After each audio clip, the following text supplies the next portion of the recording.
Hey guys, welcome back to our channel. And today, Papa will be giving you the simplest, the most basic fashion advice that you might have known yourself, but this advice is quite game changing. So let's start with the most basic advice that comes from actually exploring your style and exploring what suits you and what does not. And the first one is to know your proportions. Know and admit your proportions.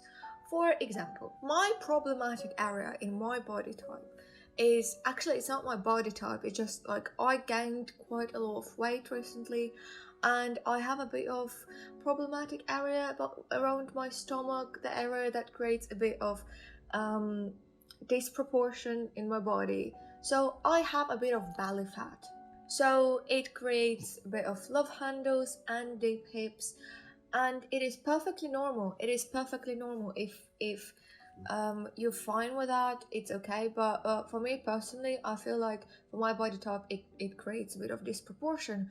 So what do? I never accent the attention on that area. For example, tight dress or skinny jeans or bootcut, low-rise jeans or pants. It is something that I will avoid at all costs because it does not flatter my body, and I would rather prefer either to cover that area. If I'm wearing something tight, like a tight dress, I would cover it with a jacket on top, which will make everything so much better. Or I will layer things just to create a bit more depth to the outfit, or wear something that really complements my body, like wide leg flare pants, straight pants, or cargo pants. And this understanding of what works for you and doesn't work comes only through mistakes, because if you're not trying things, you never learn.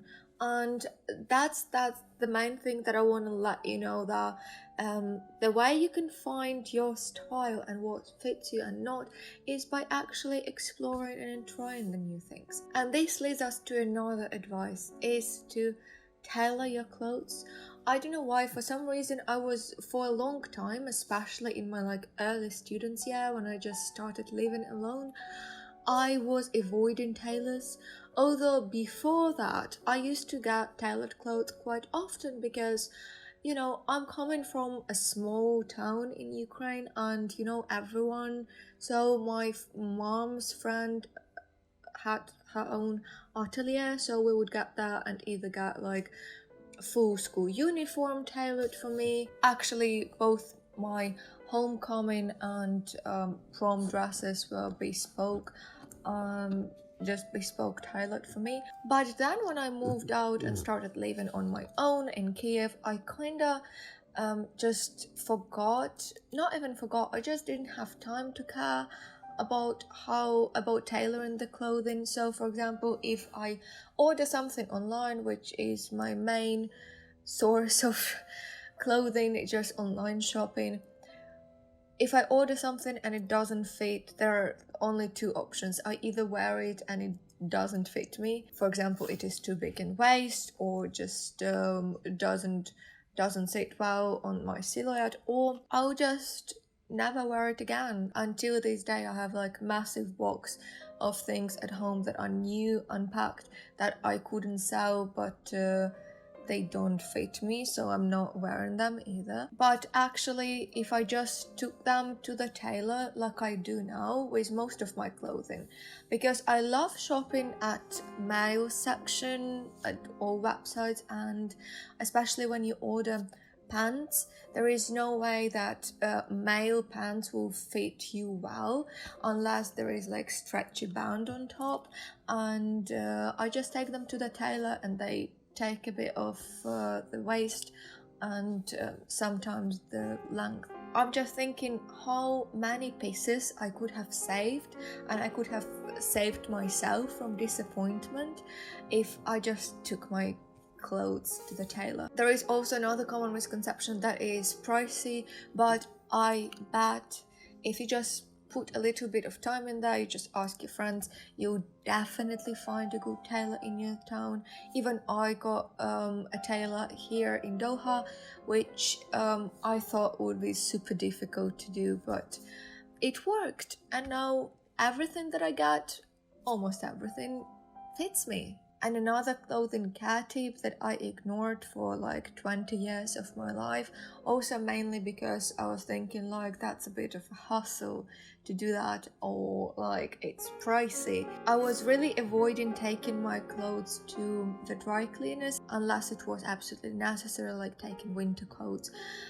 And you know what, I realized that actually taking your clothes to dry cleaners really prolongs their life for so much time. You calculate the worth of your clothing, was it worth it or not, by the price per wear. And if you take good care of your clothing, if you take it to dry cleaners, it basically does not damage the textile, and it takes all the nasty spots from your clothing, and they leave longer, and it is also not as pricey as you might think, so it's worth checking out. Unless the label says not to take this piece to the dry cleaners, and that's another tip: read the labels, because until I was like 18, I was just ignoring the labels. I was washing clothes and they would shrink in a washing machine.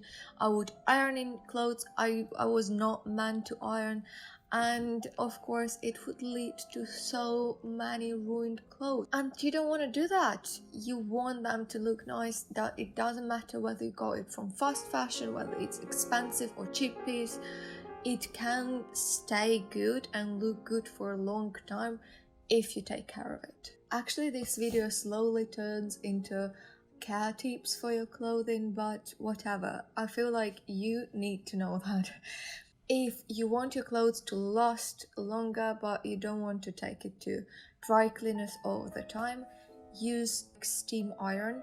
It looks like that and basically just irons your clothes with the steam, so you can avoid burning your clothes or leaving those nasty white marks from the iron on your black clothing. Plus, it saves a lot of space for you because you don't need to put up that massive ironing board.